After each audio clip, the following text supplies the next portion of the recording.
Well, you're at the right place at the right time. My name is Brian Westbrook. I'm the founder and executive director of Coalition Life, and I am so excited about this year's spring webcast. Welcome, and we're so excited to get going here today. We have a lot of amazing guests that we will be speaking with today. We're going to be covering so many topics like the abortion ballot initiative that's happening here in Missouri. We're going to cover topics like our sidewalk counseling and our Women's Care Connect team and some of the legal battles that are happening here in the Midwest and across our great nation. We got a really great lineup. I'm really excited to share this information with you.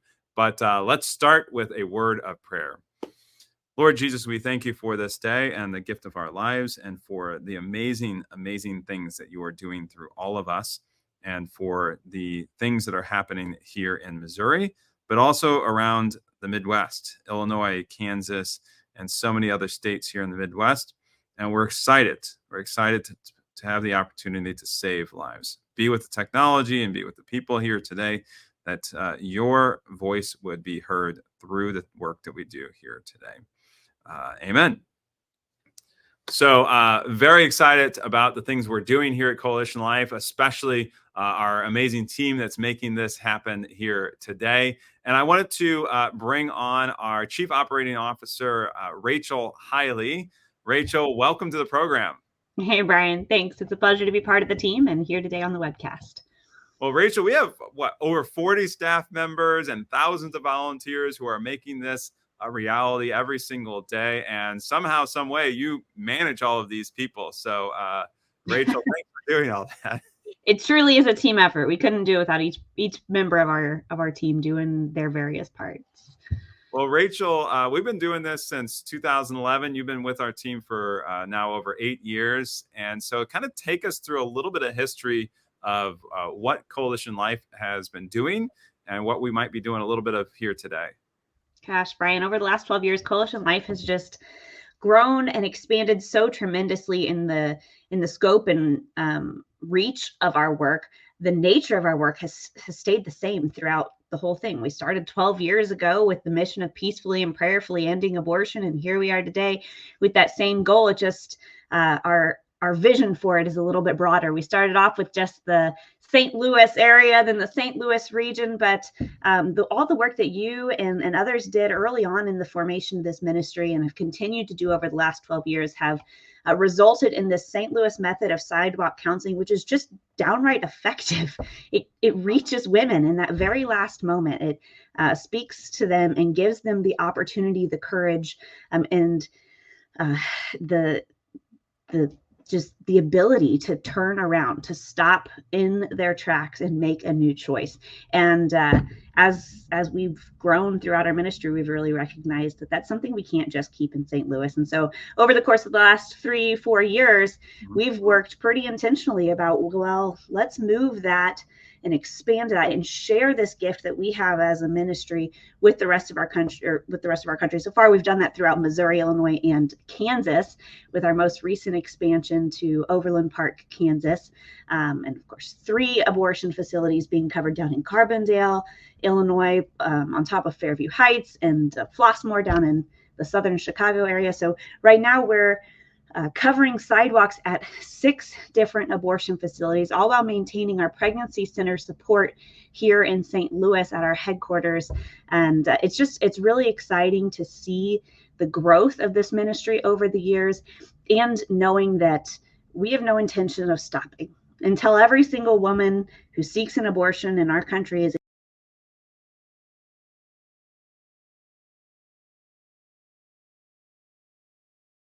Well, we've seen lots of turnarounds in front of these abortion facilities. We've been out there in St. Louis for years, and then eventually in Fairview Heights. And you mentioned other locations, including Carbondale, Chicago, and Kansas City. But we hit an important milestone recently, didn't we, Rachel? We did. It's one of those milestones that doesn't indicate completion, but is fun to celebrate along the way. And that's our 4,000th turnaround we hit this year. And since then, we've continued to get more. And as we hit 4,000, we then look to 5,000. And so we're constantly looking to see how quickly and how effectively can we help these women turn away and find hope in life-affirming resources?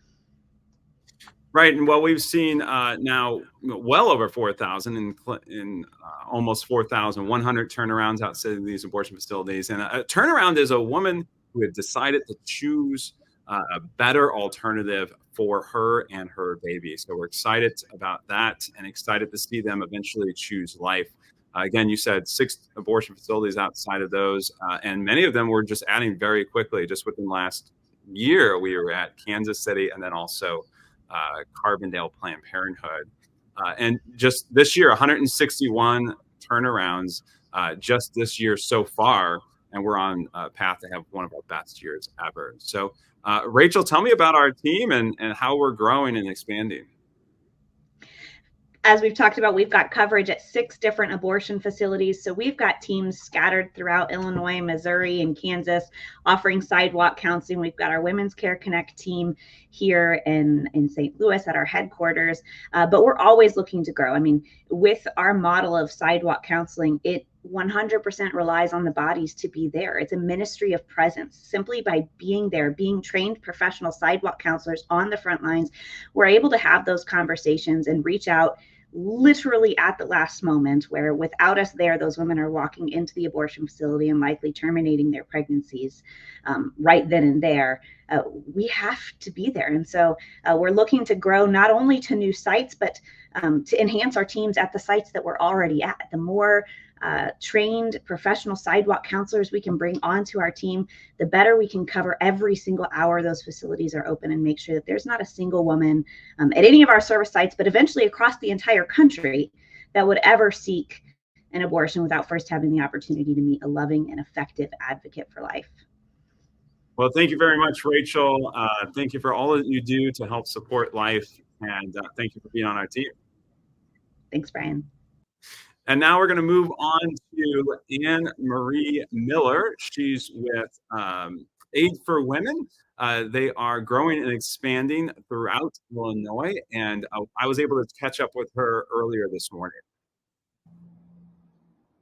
Well, thank you, Anne Marie, for being with us on the webcast today. Really, really excited about what Aid for Women is doing. Welcome. Well, thank you for having us. We're very excited to be joining you on your podcast today. Well, so one of the things we know that's happening is you just opened a brand new location down in Carbondale, Illinois. One of the locations we are there, we have 3 abortion facility sites we're outside of doing sidewalk counseling. And we've had a lot of conversations about Carbondale, and we're really, really glad that you guys are opening a site there. So tell us about that exciting news.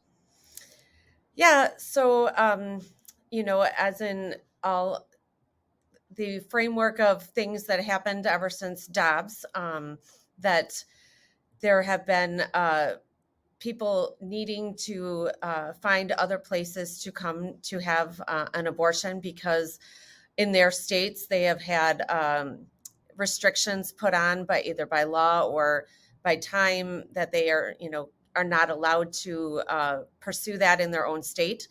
Many of them are in the southern states, particularly 11, I think, in the southern area of the United States. And these women needed to find a place to go. And so the opportunity opened up for abortion clinics to open in the southern part of the state. They looked for an area that was easily accessible and willing to have them. So they opened up in Carbondale, which is easily accessible by Amtrak. It's not far from St. Louis. And so that side of the issue has well advanced in that area and are providing abortions on a daily basis to a pretty large amount of them. And so there was a need for the pro-life side, to have an answer to that. And we are a medical answer to that. I know there are some other pregnancy care centers that have been in the area for a little bit of time to answer that need, but not on the medical side of things. And Aid for Women is a pregnancy care center. We have 6 of them up and operating now in the Chicago area. We our Carbondale clinic will open in a couple of weeks. And we're also opening in Rockford, Illinois. But Carbondale will be up and running shortly and will be able to provide that medical care. They will have medical professionals there that will be able to do medical grade pregnancy tests. They will be able to meet with a nurse and advocates there to walk them through what exactly abortion looks like, so that they have all the information that they need before they can make an informed choice. Because we know that walking into an abortion clinic, they don't necessarily get the full picture of what they are going to be going through. So we will also be able to offer them ultrasounds so that they will be able to see if it is a viable pregnancy. And hopefully they will see that heartbeat, and it would change their mind, between the education we provide and that medical piece. Thank you, Anne Marie. You do amazing work up there in Chicago and now down in Carbondale, and I'm sure many other places as time goes on. And we are so grateful that we can work with you and you can service those clients that we meet directly in front of these abortion facilities, and we can continue to collaborate as time goes on. So you guys do amazing work, and we're glad that we can enhance that work by working together. So God bless you. Thanks for being on the call. Well, thank you so much. And we are recruiting volunteers and staff down in Carbondale. So we would love for anyone to come down and in that area. If you're wanting to branch out and do something different, we would embrace that. Excellent. Thank you. Thank you so much.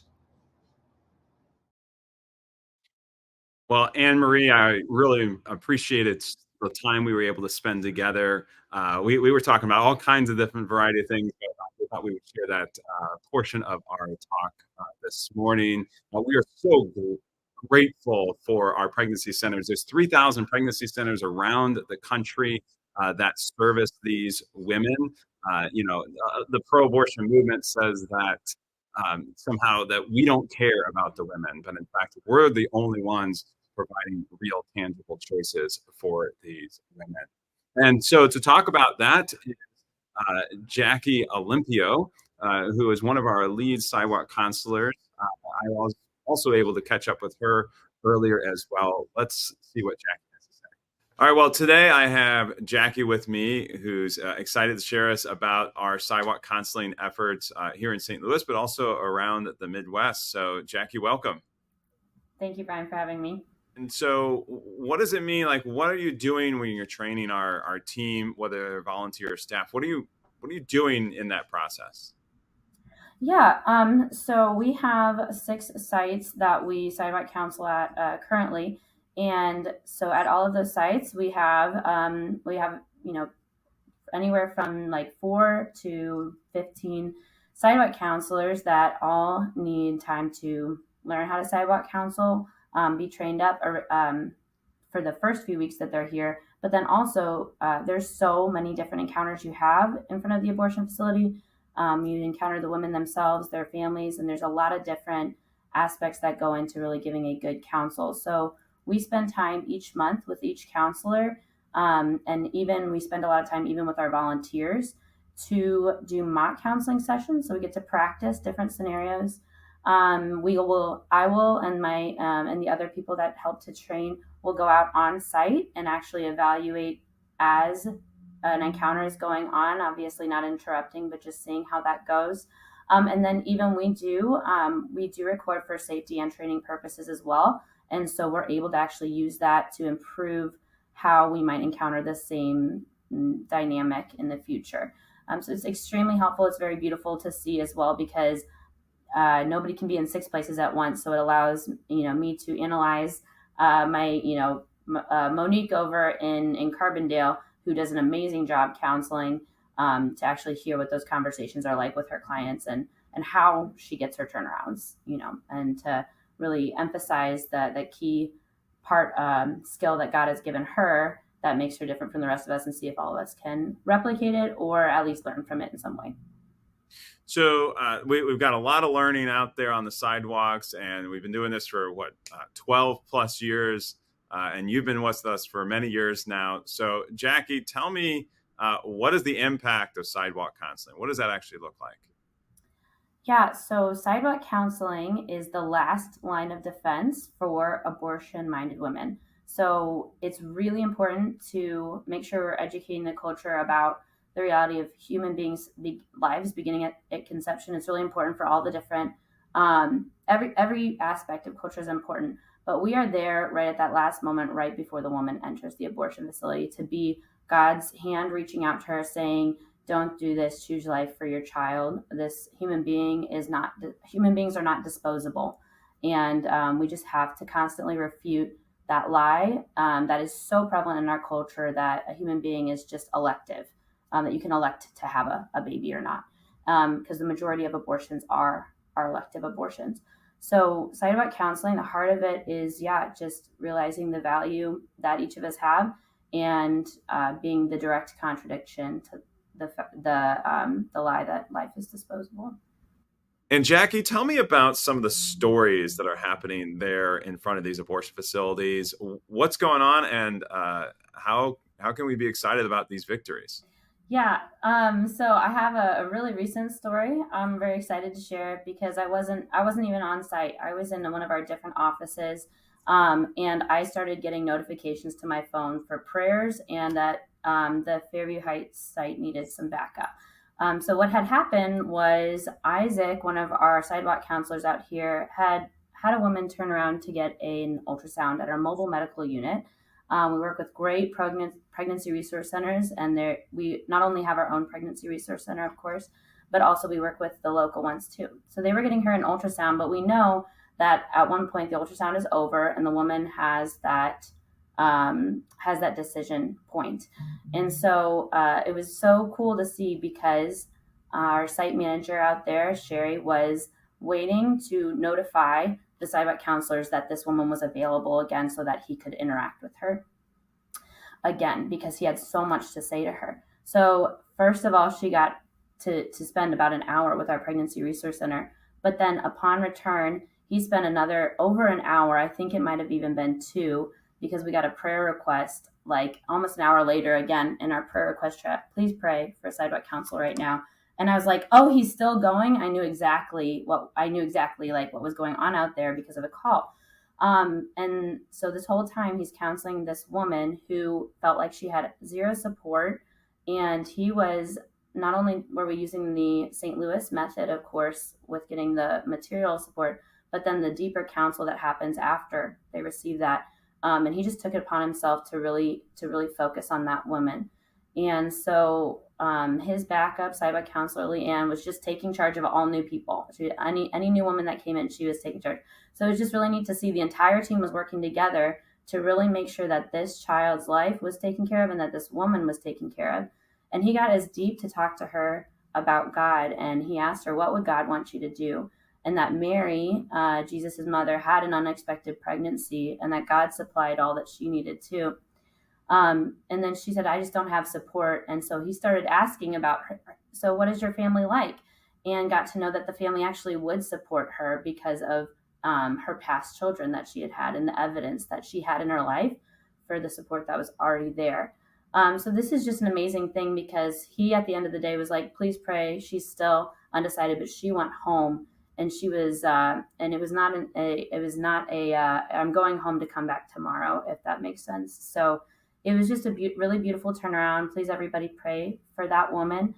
But it was also really neat to see, as a lead trainer, that I wasn't even there, and I saw the entire team working together to really, because it is about all of these babies, but it's also about the individual you're given in that moment to counsel. And he really does do a great job focusing on that. Well, thank you, Jackie. You do an amazing job with our team, and we thank you also for being on the webcast. You're welcome, and God gets all the glory. He's doing great things. So thank you, Brian, for having me, and thanks so much for starting this thing. Well, it's so amazing to have Jackie on our team and our over 40 different staff members, not to mention thousands of volunteers across the Midwest who make this a reality. We are so grateful.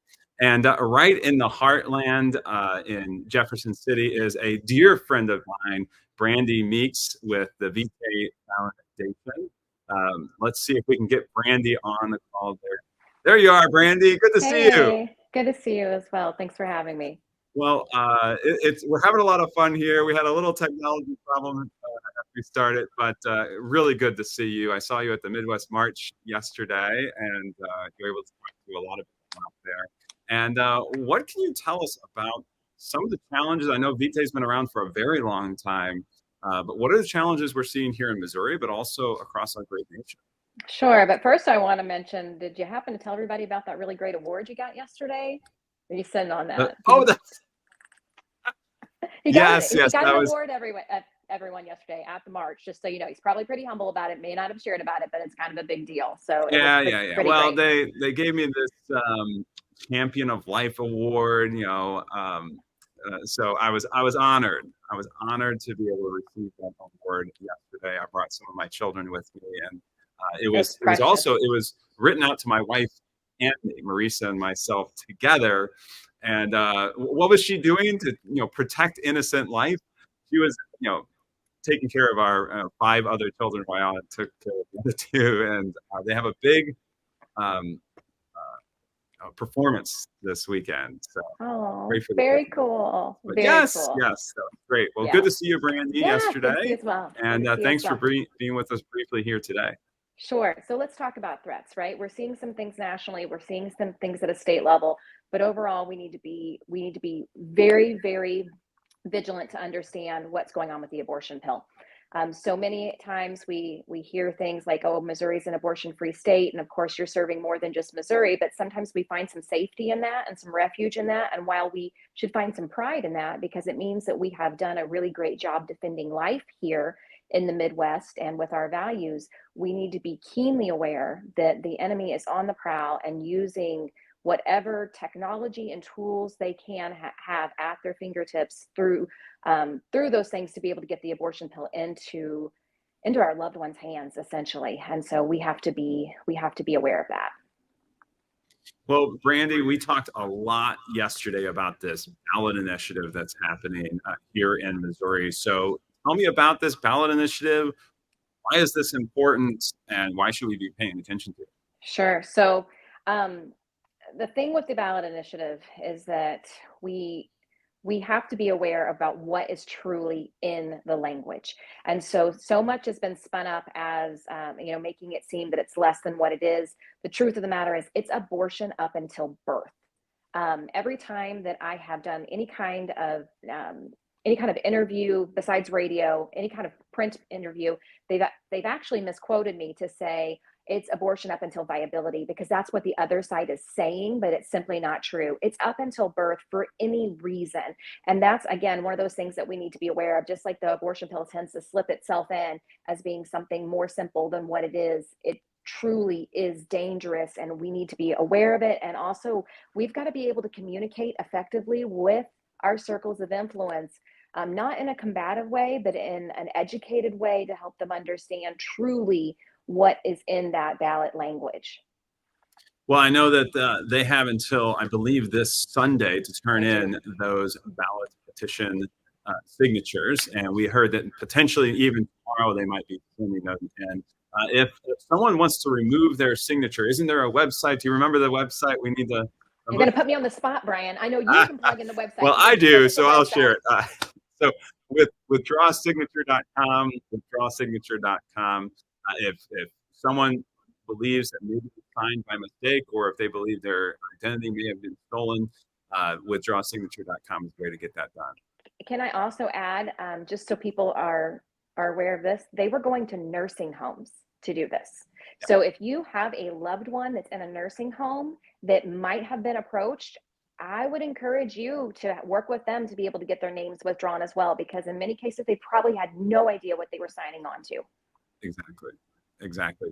Well, tell me, Brandy, give me a little endorsement of Vitae Foundation and the great work you do. We're excited to be able to partner with you on a number of different variety of projects. I know you do a lot of advertising for pregnancy centers. So tell me how important that is and the important work of Vitae. and as we continue to move forward.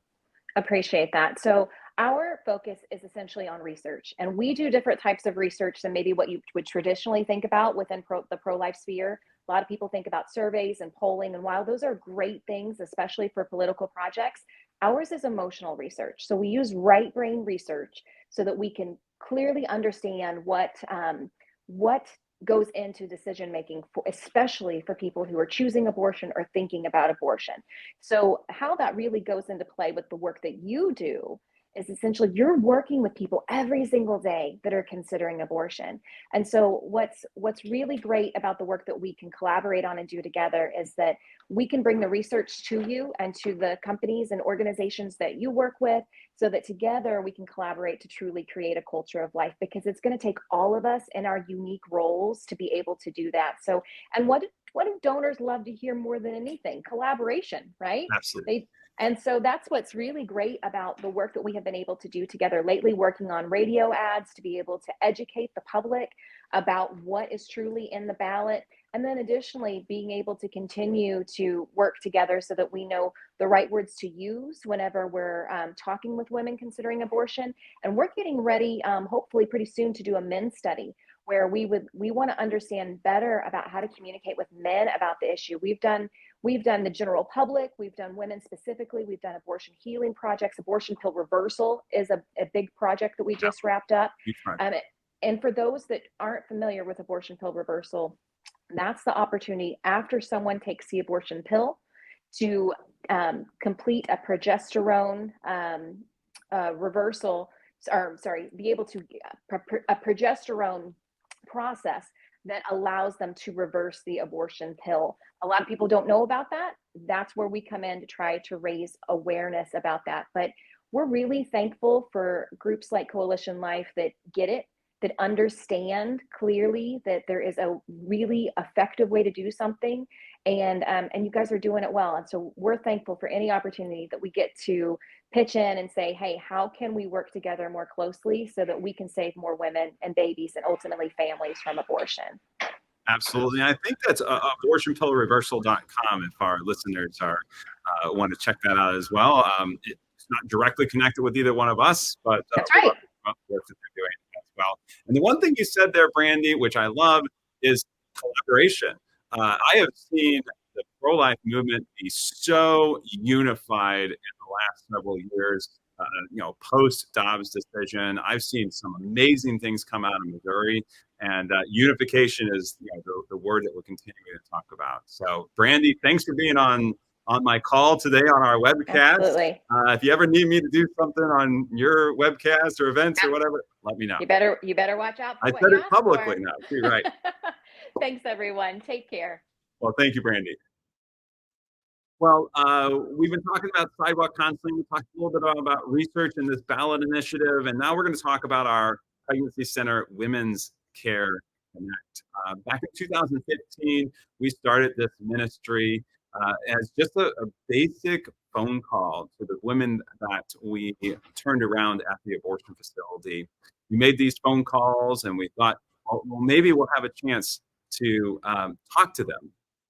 And they did. They started responding, and they said, hey, but I went to the pregnancy center, but I had this other thought or this other problem, and I didn't have a chance to talk to them or forgot about it. And so I need to talk to someone more. And so we kept calling these clients that we would turn around at the abortion facility, and they kept bringing more and more and more needs to our table.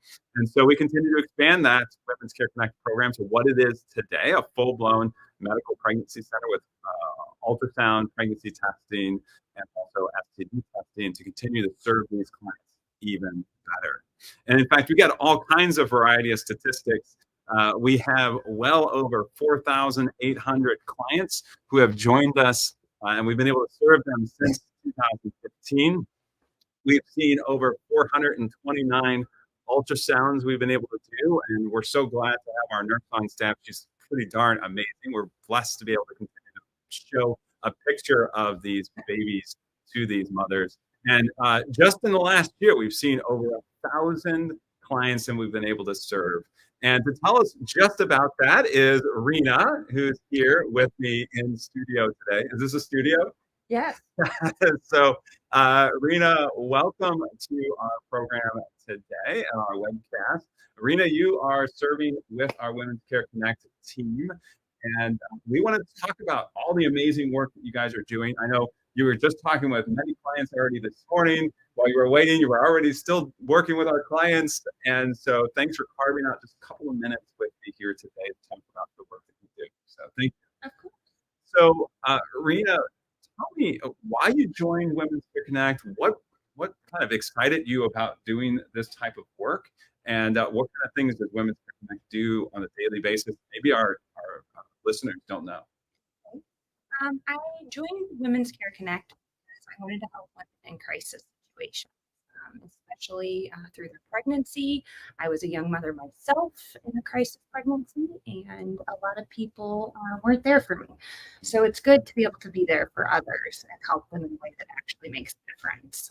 We do that by offering them free services and fully informing them of their options and what exactly those look like.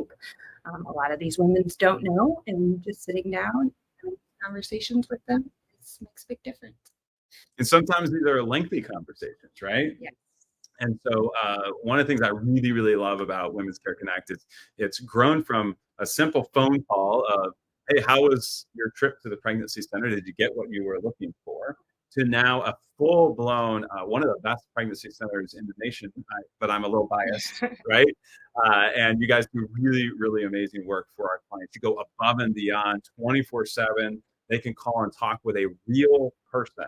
None of these answering machines, 24/7. You guys are on call, and they can talk with our team at any point along the way. And I know that you guys go the extra mile. You stay late. While the hours on the website are the hours on the website, but I know I've seen you here early in the morning, late at night, and you guys work your tails off. So tell me, I know that there was an interesting story recently that you wanted to share with us today. Yes. So recently we had a client named Danielle. She went to Planned Parenthood with the father of her child for an abortion. She went into Planned Parenthood, and after meeting with one of our sidewalk counselors outside, decided to leave the abortion facility. On her way out, she got Women's Care Connect number and reached out to us. From there, we immediately brought her into Women's Care Connect, performed an ultrasound, a medical grade pregnancy test, and discussed with her all of her options. She was in a really difficult situation, as many of our women are. She has 3 children under the age of 6, all different fathers. Wow. Yeah, one who passed away, no support from family. She has no job. She did have housing, but she had furniture. She had no beds for her children. She just didn't know how she could have another baby. After discussing with her the situation and what she was going through, by the end of the day, the resources we were able to give her, she had chosen life for her baby, and she's really happy. Her other 3 are girls. She's really stoked to have a little boy. Awesome, Yes. awesome. Now, so maybe you mentioned it, but how did she make it to the abortion facility in the first place? So we actually had to Uber her. So she didn't Not have. to the abortion Oh, facility. I'm sorry. I'm so sorry. The father of the baby took her. So she contacted him to let her know she was pregnant. And he wouldn't talk to her at all. He said the only way he would discuss anything with her is if he could drive her straight to Planned Parenthood to have the abortion. So she agreed to that, and she got into the car and was taken to have an abortion. And after meeting with our sidewalk counselors, decided she wasn't ready for that yet. And she was open to meeting with Women's Care Connect. And so, but the boyfriend didn't want to drive her to the pregnancy center, No, right? he did not. So this is the thing. So we sent a car He did. all the way from Fairview Heights, Illinois. Yes. So actually, she went home first. We sent her home. So and I see some, on our expense reports, there's like Uber, and all these different variety of taxi cab services. We want to make sure that there's no obstacles for them to be able to ultimately come here, talk with our team, so that they can ultimately choose life and see a picture of their baby. Rena, any words for our audience today that are listening? Any kind of background secrets with Women's Care Connect? Anything that you could share with them? I think it's important to note that a lot of these women who come in, they just aren't fully informed. They just need the opportunity to sit and know what abortion looks like, what parenting could look like for them, what creating an adoption plan can look like for them. And there are resources available to them, whether it be here in St. Louis or in a different state. We can help them, not just with the baby, but with whatever's going on in their life. A lot of these women are alone. They just want support. They need someone to talk to. And we provide all of those things for them. Awesome. Well, thank you, Rena. I appreciate you being on our webcast today. And I'm sure you have plenty of other work to do that is pressing right now. Thank you. Thank you very much. Brian Westbrook here with Paula Julich. Paula, where are we? What are we doing? We are in Jefferson City, Missouri for the Midwest March for Life. And so what is the Midwest March for Life? Why do we come to Jeff City? Why does this matter?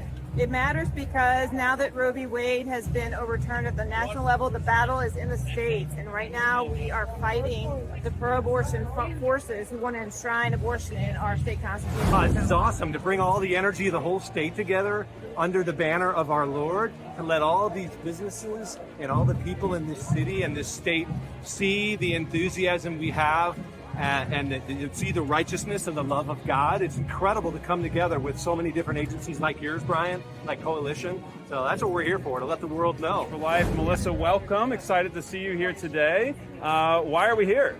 We're here because Missouri is a pro-life state and will remain a pro-life state. We are one of the most dedicated, committed states.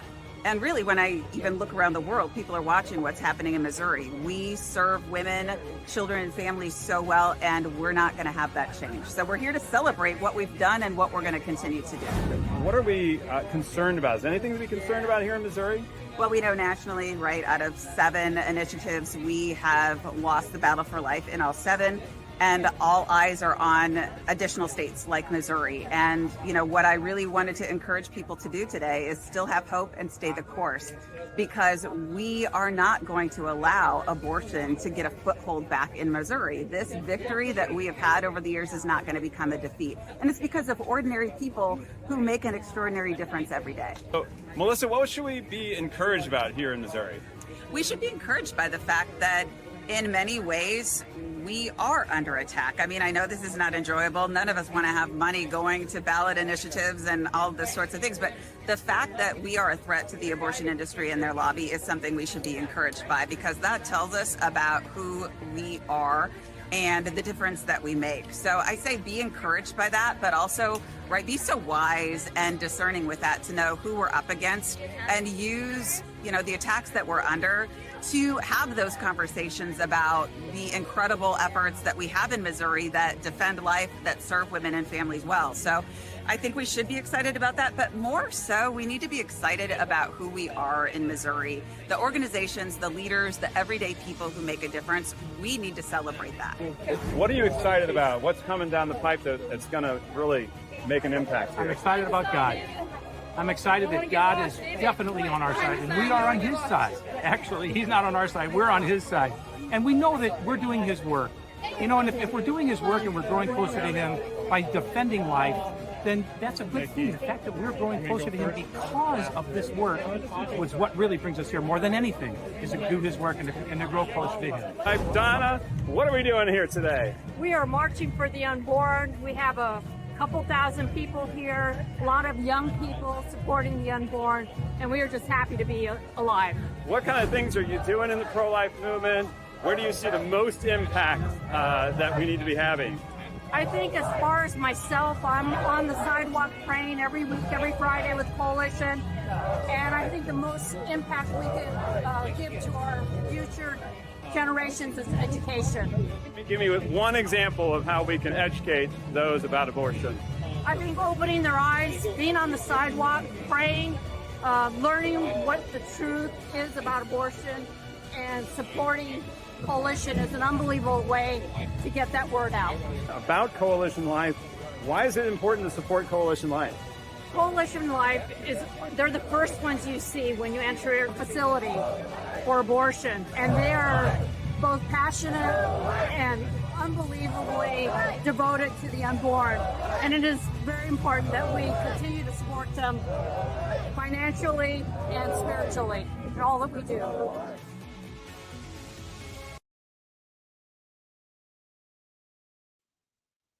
Well, thank you to our amazing crew who put together that little montage. I literally shot that video yesterday, and they were able to pull it back together in less than 24 hours. So we have a really, really great crew here at Coalition Life. My next guest is one of my heroes, and he um, he hasn't come on yet, so I could talk about all these amazing things about this next guest. But he is leading one of the most amazing national organizations who is supporting the work that we do on the ground here. His name is Peter Breen. He is with the Thomas More Society. Peter, welcome to the webcast. Good to see you today. Hey, great to be with you, Brian. Thank you. Well, we are so excited about the work that the Thomas More Society is doing. Ever since day one, back in 2009, we were starting 40 Days for Life in St. Louis.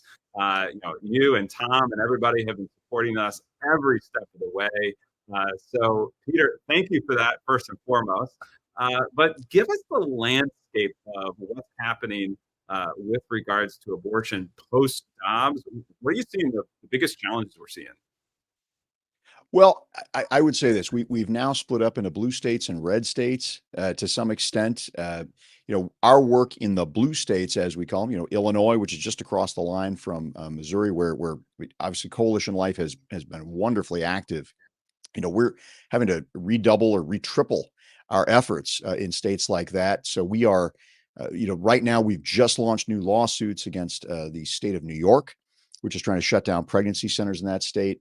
We've got lawsuits against the state of California, same thing. We beat the state of Illinois on one of those restrictions that would have gotten both sidewalk counselors and pregnancy centers and turned your speech into misinformation. So it's a tough environment, but we are really scoring victories in these blue states. I would say in the red states, and you were talking about abortion amendments that are on the ballot. We've got a really unique opportunity to be able to save a lot of lives. But at the same time, we've got to be very cognizant of how do we do that within the realms of politics, and which is that's an area I'm very familiar with, having served in the Illinois General Assembly. But it's one that it is tough. It's a very difficult thing, and so certainly we've got to keep our moral bases about us, and then how do we kind of figure out our practical politics. I'm often telling groups, we're called to be, wise as serpents, innocent as doves, and in the pro-life movement, we have to do that sometimes. So, we've got practicalities fighting us there. But I'll tell you, Brian, I know, the way the media is, and trying to get clicks online, you want to be negative, because it gets more people's attention. But when you look at the pro-life movement nationally and where we are and where Coalition Life is really leading, we're making incredible gains. We've got a lot of work to do, but we are making incredible gains. It's going to look, I'll tell you something, for folks who've been around for a long time, we've been 50 years of Roe v. Wade.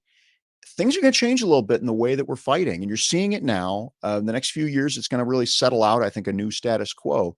And, we're just going to have to figure out where we can be most effective, each of us. And certainly the work of Coalition Life is not going to end. If anything, it is only more necessary than ever before. Well, one of the things we're going to talk about Carbondale and the bubble zone in just a second here, but we were working on a case together in Kansas City. There was a gentleman with a trombone came running and charging at one of our sidewalk counselors. So tell us about that case and how that ended up. Well, that was our most recent little, these little, here's the thing, they're little sidewalk scuffles on the one hand, but they can turn into big cases on the other. This one, what happened is a crazed abortion escort, came up really started approaching very threateningly towards one of sidewalk counselors. Another sidewalk counselor got in the way, made contact, and well, wouldn't you know it? I mean, the police are sitting there, they're watching, they don't do anything, with this crazy guy out there, it's kind of obvious why they didn't do anything. They go, there's a nut out here. Well, wouldn't you know it? They let him make a police report and took our person who stood in the way to try to stop this, contact, took our person into custody, took him down to the, local police station, which, I mean, just nuts. And so, fortunately, that, they were allowed out quickly. And so we were able to retain a very, very skilled, local criminal defense attorney who got the whole thing tossed out. But I'll tell you, it's and of course, we've been threatening the city of Orland Park with lawsuits if they don't stay off of you guys. But what we found sometimes, this is one of those examples. We love to talk about all the cases and the wins and this, that, and the other. We don't mind winning without firing a shot. So, Right. not a great situation. We do not want anyone taken into custody. But I mean, it was unavoidable. But really, we came back. The city had to drop the charges. I mean, they just. In fact, I mean, when we, our guy put in his appearance, they backed off. And Right. so, that has been a good thing there. And I'll tell you, Brian, to some extent, having clients like you who are very much on top of things, you're systematic, you are organized, you've got a real plan. It makes my life a lot easier trying to help defend you. If things go sideways, well, I mean, you've got the video, you've got all the evidence, and just look at it and go, hey, our guy or gal didn't do it. And in fact, the other guys did it. And so far, I will say, I haven't heard from you lately about Overland Park, so I'm assuming everything is going well there. And so, Yeah, I don't it's want to have new. a client, I know, yes. lawyer If client there are others that, give me a call. conversation with hundreds of people Yeah, watching. I Right. will tell you. I mean, Brian. So we just. I mean, I like to kind of give you a rip from the headlines as we're talking. My legal team has been up all night, all morning for the last 5-6 days because the New York Attorney General threatened all of the state's pregnancy centers over their speech on abortion pill reversal in this particular case. But it's the same sort of thing you guys were facing in Illinois. That's the same thing you face everywhere. They're trying to stop your speech. It's one thing for government if a radical government wants to promote abortion. I mean, they have a right to do it. It's not correct. It's not right to do, but they are able to do it. But the other side is trying to squelch your speech and squelch the pregnancy center speech, try to stop the pro-life movement from doing our needed work. And so that is, that is a place where we're proud to stand beside you and defend you as best we can. And we're really, I'll tell you, our team is I've just got a team of utter aces, and they are working very hard, both for Coalition Life and for others around the country. Well, so And tell we're us. finally getting some sleep. So that was the other thing. It's man, I can't pull the all-nighters like I used to, I'll tell you. Right. So, like multiple in a row. It was crazy. Yeah. So, but yeah, it's a Well, good set of my paper. wife would We're prefer. getting- My wife would prefer that I not stay up until 2 a.m. sometimes, but every once in a while, she's like, can you just turn the light off and stop working for a few minutes? And she then hands me the baby, and I have to do laps around the house, right? Yeah. But Well, the kiddos know if you're awake. The kiddos know, they'll come find you. Like, they will. child, it is way too late for you to be up. Yeah. So, Right. So, hey, so tell me about Carbondale, and then we'll let you go here. Sure. So Carbondale, which is this bucolic little city in way southern Illinois. So an hour or so south of St. Louis. When I was in the legislature, I used to joke with the state senator from there, a wonderful pro-life legislator named Terry Bryant. We used to joke and said, Carbondale is closer to Alabama than Chicago. And, and you kind of get folks, jar them a little bit. But this was a town that had no abortion clinics in October of 2022, none. And they're now up to 3. And in fact, and you would know there's probably more in the works, but they've become a hub for all of our neighboring states. So anything within range of Southern Illinois, and then everything in the southeastern United States. So pretty much they're funneling all of these women up to Carbondale. It's also train lines, so you can get there from, I believe, as far away as New Orleans. So you've got New Orleans and Texas women coming up to Little Carbondale, Illinois. And so Carbondale is also a unique town because it has Southern Illinois University, which has a very liberal student body, as you might expect. And so they elect a very radical city council in the midst of a sea of pro-life, good folks. So it's an odd duck in that way. They put in place a bubble zone. So it's an anti-speech zone, which prevents you from going within 8 feet to present someone with a leaflet. Or to speak with them, advocate to them, talk, just give them alternatives. Well, this should be flagrantly unconstitutional. But unfortunately, the Supreme Court, about 25 years ago almost, in a case called Hill v. Colorado, allowed these anti-speech zones. Since that time, the Supreme Court, especially in the last 10 years, Supreme Court justices have constantly, they've just over and over and over again criticized that principle, that somehow you can say, well, outside of abortion clinics, we can have no speech zones. When you'd sit there and go, they wouldn't do that for any other topic, but it was because of this abortion distortion in the law. And the Dobbs decision, which actually someone reminded me, it was leaked. The decision draft was leaked 2 years ago today. And so that Dobbs decision had in there a footnote, and they called out Hill specifically and said that was a distortion of First Amendment principles. And so that is a reason we said to ourselves, City of Carbondale put in place a Hill v. Colorado style restriction. It's hurting Coalition Life's ability to freely go and chat with folks on the public right of way peaceably, offering assistance, just the basic blocking and tackling of what you guys do. So we took them to court. And it was interesting. I mean, all the local media they said, oh my goodness, they're suing Carbondale. Now, we knew, but it's kind of an odd thing. I don't like to go to court to lose. However, in this case, because the Supreme Court had made that decision and other courts of appeal, so ours is the Seventh Circuit, covers Illinois, they had a few years back said, hey, you know what? We think you're right. I mean, really wrote a decision where the judges said, yeah, you're probably right, but the Supreme Court has to overturn its own precedent. And so for that reason, we needed to lose in the trial court, go up to the Seventh Circuit, and we just got news that the Seventh Circuit has now resolved our appeal, 2-page memorandum opinion. And so now we are clear to go to the U.S. Supreme Court. And our petition is due in the next month or so. We can extend that deadline just a touch if we need it. And our hope is that we will get that petition for certiorari heard early in the the next term will be in the fall when they distribute the various petitions for certiorari to the judges, to the Supreme Court justices and their clerks. And what we are very hopeful for is because the U.S. Supreme Court just said that this case precedent was a distortion, that we will be able to be granted cert. We can have this case heard, finally put to bed this horrible anti-speech precedent, which certainly, obviously, Roe v. Wade was probably the most unjust decision ever issued by the U.S. Supreme Court. But Hill v. Colorado is certainly one of the most unjust as it relates to free speech, certainly in the modern era. And so we're hoping to put that to bed, and maybe, again, in the fall, maybe get a decision on the petition.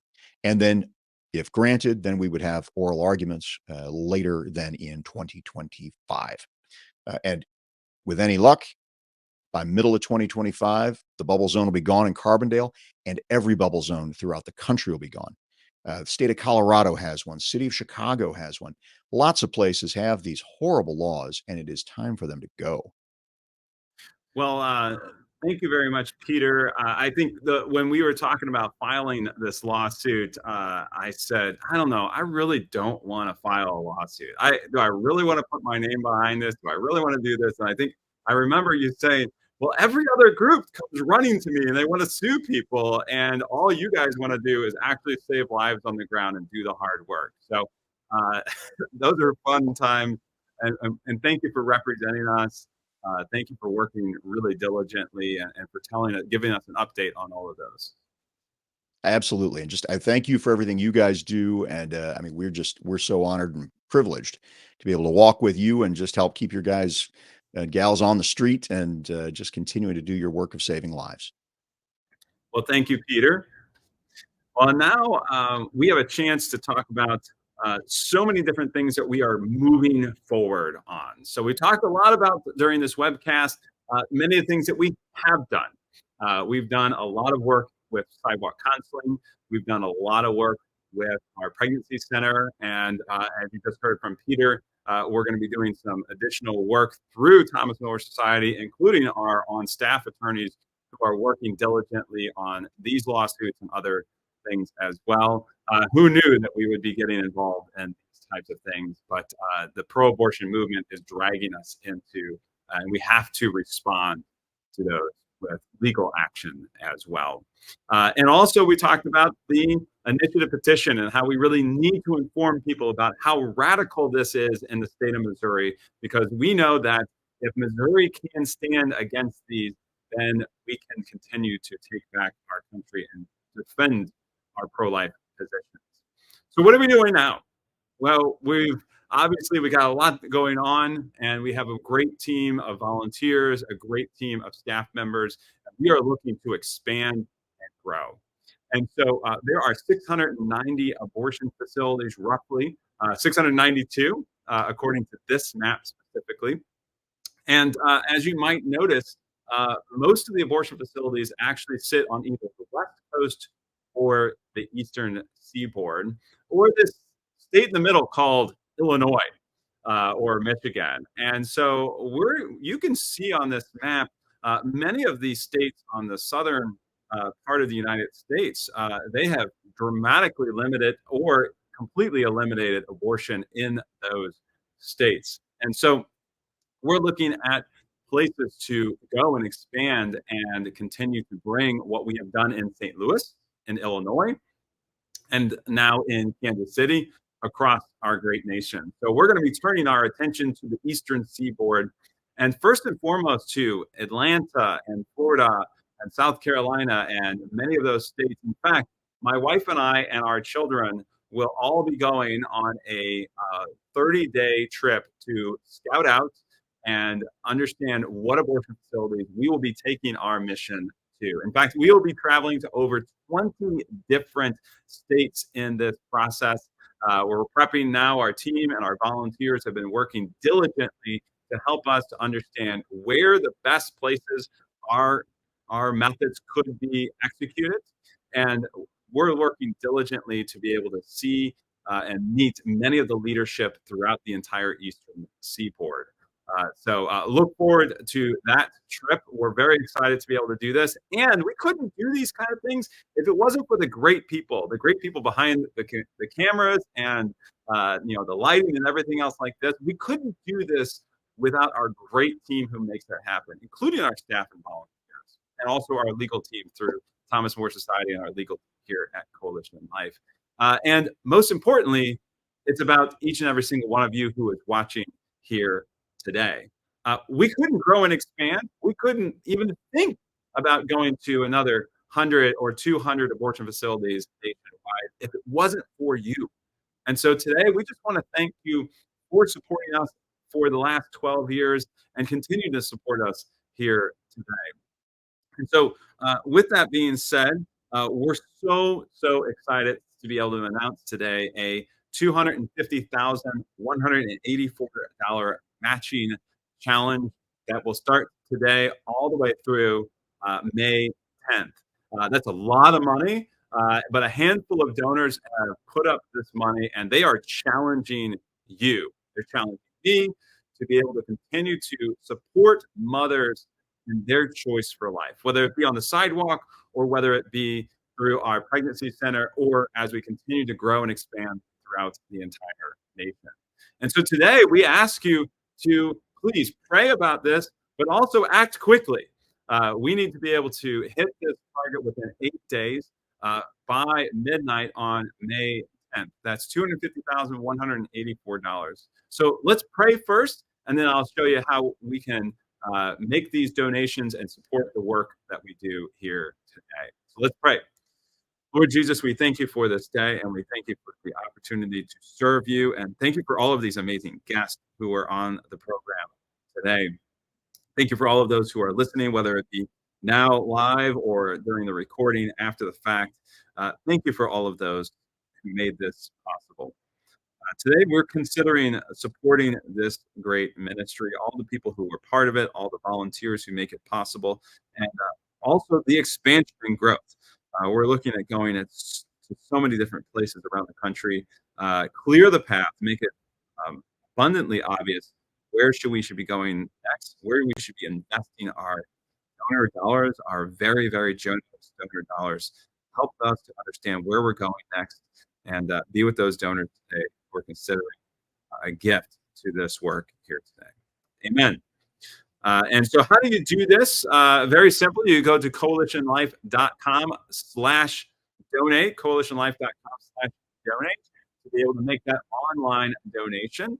Or you can mail a check to our office, 11780 Borman Drive. That's 11780 Borman Drive, Suite 128.